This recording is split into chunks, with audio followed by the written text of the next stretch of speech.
দুপুরে পাহাড়ের পাদদেশে এক রাখাল ছেলে গরু চড়াচ্ছিল। তখন তার মনে এক দুষ্ট বুদ্ধি এলো।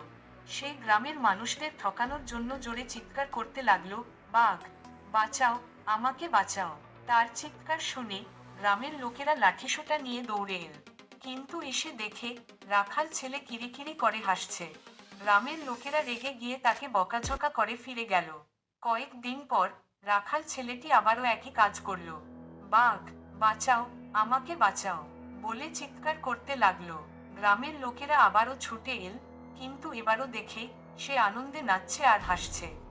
এইবারও তারা তাকে কড়া কথা শুনিয়ে চলে গেল।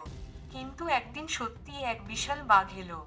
এবার রাখাল ছেলেটি প্রাণপণে চিৎকার করলো, বাঘ বাঁচাও, আমাকে বাঁচাও। কিন্তু এইবার কেউ আসল না। সবাই ভেবেছিল সে আগের মতো মিথ্যা বলছে।